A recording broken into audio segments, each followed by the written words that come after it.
Op's son died unexpectedly, and his wife's narcissistic immediate family, along with his sister, made it so much worse. Editor's note: Op made 2 original posts, one about his mother-in-law and the other about his sister, that add context to the whole story. Both have been included before the first update. All posts by you/throwaway and broken 13. Mother-in-law post. Op posted in r/just no mill. Our son died unexpectedly and my mill made it so much worse. I was told to cross-post here as it is a more appropriate sub for my story. I needed to tell my story, get an unbiased opinion, and just vent to get it off my chest. I'm using a throwaway account because the details are very private, and I wish to remain anonymous. Warning: this is long, as I am a very detailed person. This is just one issue in a very hard year, as there is much more. To start off, I guess, my son is dead. My little boy was 13 months old. A pillar of health. We cherished and cared for him with all we had.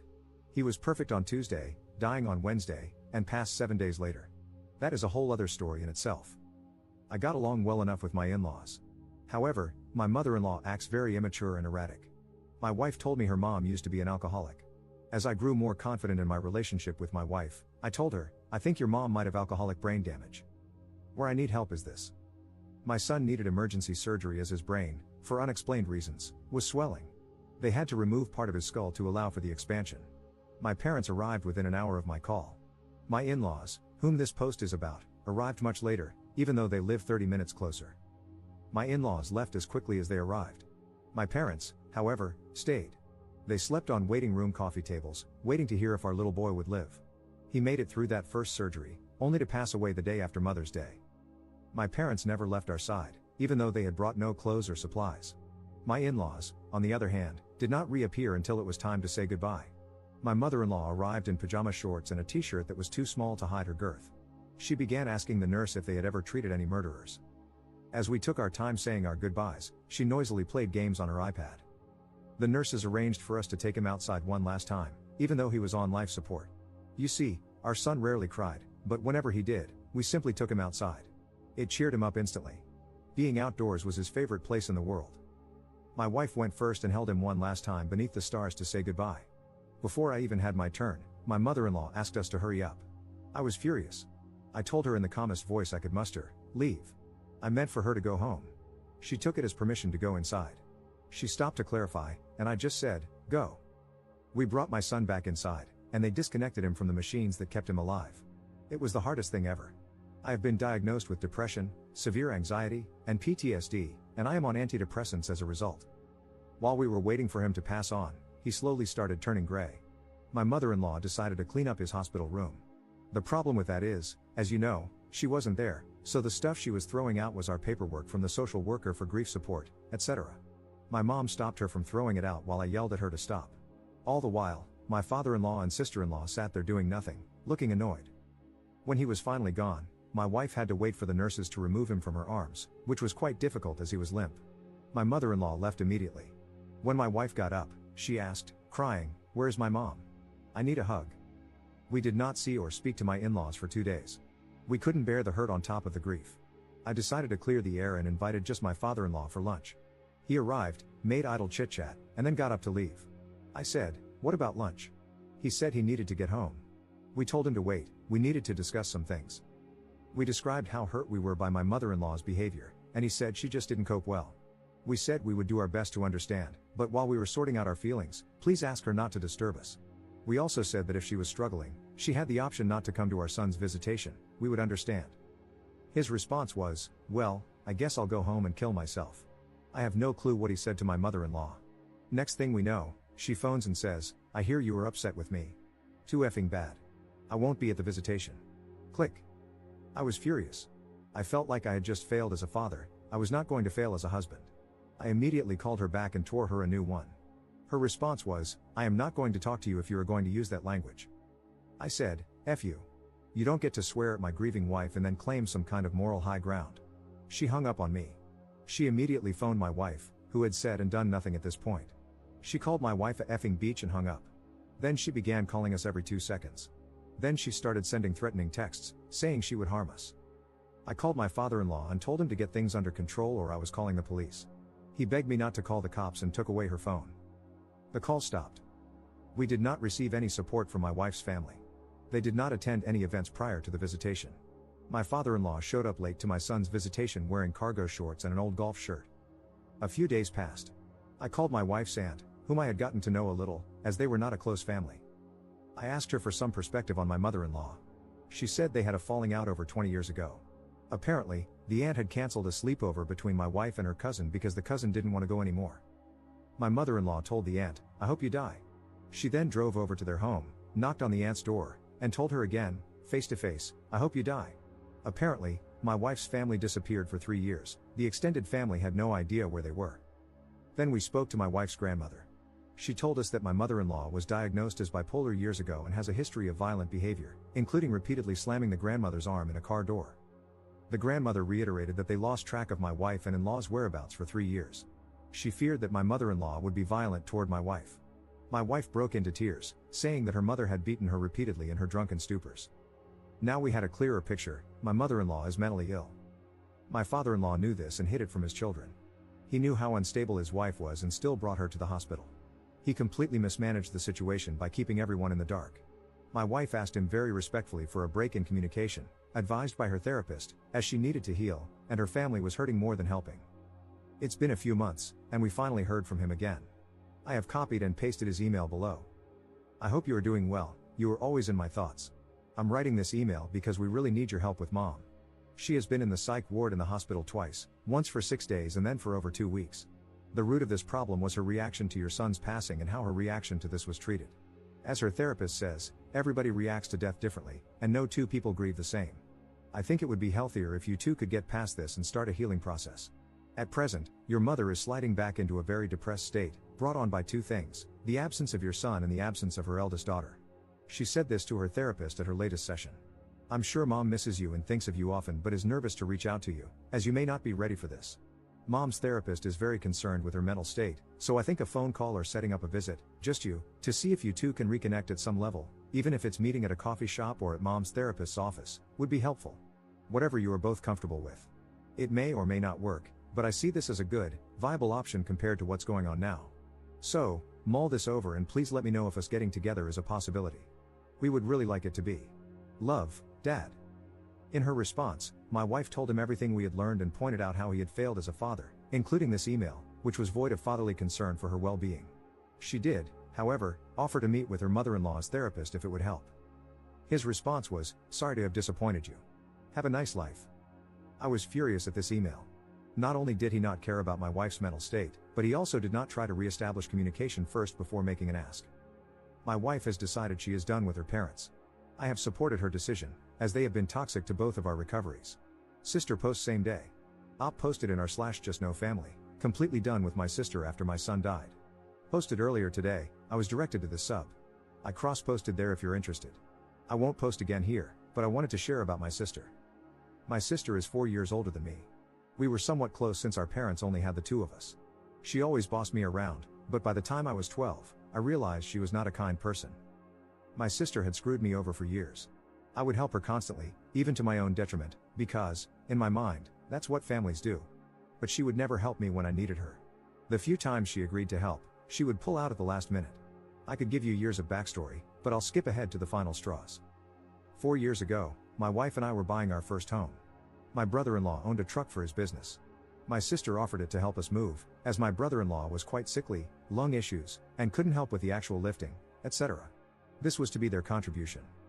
2 days before moving day, she called me to say she didn't want to put the wear and tear on the truck. I was stressed beyond belief and furious that she was pulling this crap on me again. However, I kept my cool. She swore up and down that they couldn't help, that my brother-in-law was too sick, and that his nurse would be coming on moving day. She offered to pay for a moving truck if I could manage to book one. Great. I booked the truck and called her back. She yelled at me and told me it needed to be booked under her card so she could write it off. Fine, whatever. She gave me the card number and then said, "Well?" I replied, "Well, what?" She asked, "Aren't you going to ask me to help you move?" In my head, I was going, WTF? She had spent months telling me they couldn't help, including in this very conversation. I replied, "No." She lost it again and accused me of just using her for her money. At that point, I had enough and said, "You know what? If you think that little of me, the truck is already booked under my credit card. I'm good." I hung up and didn't speak to her for 2 years. What brought me back into the fold was that my brother-in-law was dying. I decided that, As crappy as she was, everyone deserves family. I reached out and asked if she needed anything. She asked me to visit her husband in the hospital, so I did. I visited him once a week until he was transferred further away, and then I started calling him. He died waiting for a lung transplant. My mom phoned me with the news. I said I'd be at my sister's place right away. My mom said, "You might not be welcome there." I said it didn't matter. Family is family. If she threw me out, so be it. I had to try to be there for her and her kids. We never reconciled. We just pretended nothing was wrong. I rejoined family events in an effort to give them a sense of family. My son was born about 6 months later. It became harder to be there for her as I struggled to find my footing as a new dad with a stressful new job. But I made sure I was there for the hard days. My sister made little effort to be in my son's life. I was confused because she had been so excited for his birth, seeing him as a source of light in her life. Yet, she would take regular trips to my town, get drunk at the bar literally around the corner from my house, and not even pop in. I found out she had started sleeping around. I'm no slut shamer, and with brother-in-law being sick for so long, I'm sure she needed it, so I encouraged her at first. Then she slept with my mom's boss. It started to get out of hand. My nephew quit hockey because he was getting bullied in the locker room. We were all stunned. He loved hockey and was so personable. We later found out my sister had slept with one of the hockey dads, a married one. Next, we found out she had a falling out with her best friend. She would only tell us that her friend was a beach. We later learned from the best friend that they had fought over my sister's new boyfriend. She didn't like him. He was a substance dealer. We have family in law enforcement, so we had him looked up. Sure enough, he had been charged as recently as 2016 but got off on a technicality. He also had a suspended license but was driving her car around with her kids in it. Things were very tense between the family and her. Then my son died. She made an effort while he was in the hospital, but once he was gone, so was she. She blew off his celebration of life with no explanation or contact. I mustered the strength to attend her son's grade 8 graduation the following week. She refused to sit with us or even speak to us. I stopped talking to her after that. She texted me last month, saying she was giving me space, her spin on ignoring me. I told her she had let me down, and she was dismissive. I told her off and blocked her number. I'm done with her for good this time. Turns out she was pregnant with the substance dealer's baby. She named it after her dead husband. I joke with my therapist that my life has become some Jerry Springer crap. I texted my nephew when I thought it was safe to do so. She often takes his phone, reads his messages, and sometimes even texts back pretending to be him. I told him I loved him and that, even though I was out of his mom's life, I was not out of his. I assured him I would always have his back if he ever needed it and that my door was always open. I have a feeling he will be needing it. I heard from my mom that he told my sister to F off last week. Please don't think my nephew is disrespectful. He is an upstanding young man who attends Christian school. He has suffered so much, and he has had enough of her. As have we all. Update 3 months 2 weeks later. It's been a while. I thought I would share some new info and previously unshared details. Since my last post, we have not heard from my wife's family. The Have a Nice Life email we received was our last contact. We spent Christmas with my wife's aunt. She asked if we wanted any information about them. We declined. We don't care. They are out of our lives. We struggle daily with our loss. We struggle with zero support, as my parents are away. Last year felt so bad. Unemployment wouldn't cover me. During my bereavement leave, I was fired. I was on contract, so no laws protected me. I attempted to take my own life twice. I felt I had failed as a father and, again, as a man. I have finally seen a psychiatrist and am now on antidepressants. I start with a new grief counselor this week, and I have started looking for a new job, as I finally feel able to do so. My wife recently gave birth to a baby girl. I now have a daughter. A small piece of me was repaired. It feels bittersweet to be a dad again. We told very few people about the pregnancy, maybe 10 people at most. Anything could go wrong during a pregnancy, and we did not want to have to face the world if we potentially lost another child. I later realized that the people we trusted enough to tell were the same ones who came to the house to check on us. It's difficult to hide a pregnancy when people physically see your wife getting larger. I mention all this because my sister chose to stop talking to us, so naturally, she did not know about the pregnancy. The day my daughter was born, I told my nephew about it. I love him too much to make him feel alienated. I guess he told his mom, and she was furious. No idea why, other than the fact that she is a narcissist who hates not being the center of attention. She called and berated my parents. Meanwhile, her substance dealer boyfriend texted me, telling me how crappy my parents and I are. I responded by texting, "My son is dead. My daughter was just born. Is this the man you want to be today?" He called me a retard. I told him to stay classy and blocked his number. I should mention that my sister and her substance dealer boyfriend also had a baby last year. They didn't tell me about it. I'm confused by the double standard. My sister spent the first week of my daughter's life phoning everyone we knew, those she was still in good standing with, demanding to know if they had known about the pregnancy. Of course, since we had kept it a secret, they all said they didn't know. That was the last I heard from her, though I doubt she'll stay quiet. My sister-in-law, whom I have yet to talk about, unblocked us on social media. I can only assume this was to try to glimpse pictures of our daughter. She also sent us a baby gift with no return address. I believe she did so to force us to open it before seeing who it was from. We have since donated her gift to charity, as we want nothing to do with her. My wife wants zero reminders of her family around. I do not know if my mother-in-law knows about my daughter. Her mom, my wife's grandmother, asked people not to tell her, as it might disturb her mental health. Second update 11 months later. Hi everybody, it's been a while. Got a lot to update you on. I guess we'll start with me. I have been in the care of both a counselor and a psychiatrist. I seem to be on a good balance of meds for my depression and anxiety, and I have been feeling a lot better lately. Thanks to my psychiatrist, I was approved for disability, so I have some income now. Because of this, we decided that my wife should return to work while I stay home to watch our daughter. I have been a stay-at-home dad since September, and it's been going well. My daughter is now older than my son was when he died. We continue to have zero contact with my mother-in-law and my wife's entire immediate family. However, my wife's aunt has been very supportive. I've become a lot more insightful about the toxic nature of my wife's family relationships, thanks to all of you. My wife attended grief counseling for our son, and today, she started counseling to deal with her family issues. She came home pretty happy, which was encouraging to see. Now we get into the real drama, my sister. My sister definitely has NPD, and coming to terms with that has helped me immensely. I realize now that my sister is incapable of loving me the way I deserve. She is still with the substance dealer, and they are now engaged. My eldest nephew is almost 16. He got a full-time job and is on the basketball team. He uses these as excuses to never be home. Some recent issues have come to light. They have been physically and verbally abusing my 13-year-old niece. They have kicked and slapped her. They have bound and gagged her with duct tape. They call her SLT and a CNT on a regular basis. Their reasoning for this is that she socializes primarily with boys. What they fail to understand is that she socializes with boys because she is as immature as they are. She does not like to gossip with the girls her age. She prefers to play soccer and tag with the boys. My niece met a Lebanese boy through a church meetup. They hit it off and became friends. My sister found a picture of them together on social media and lost her crap. She went on a racist tirade and told my niece that Muslims would love to get a hold of a little blonde girl and take her back to Lebanon. I found this very confusing because A, they met at a church meetup, and B, we did not grow up in a racist household. My niece believes that the substance dealer is responsible for bringing racism into their household. I also find this confusing because he is biracial, German/Japanese. They forbade my niece from seeing this boy simply because he is brown. However, one day they bumped into him at the mall. The substance dealer grabbed the boy, held a knife to him, and threatened him to stay away from my niece. The substance dealer was later arrested for this. He was released pending trial. He blamed my niece for the whole thing, and they began attacking her at home. It ended with my sister saying, "I wish you would kill yourself." My niece then went to the kitchen, grabbed a knife, and self-harmed her wrist. My niece's friends at school reported it to Children's Aid, and an investigation began. My sister told my niece that if she lost either of her sons over this, she would disown her and stop loving her. Due to the substance dealer's charges and the Children's Aid investigation, my sister, who had not been speaking to my parents, called them in a panic.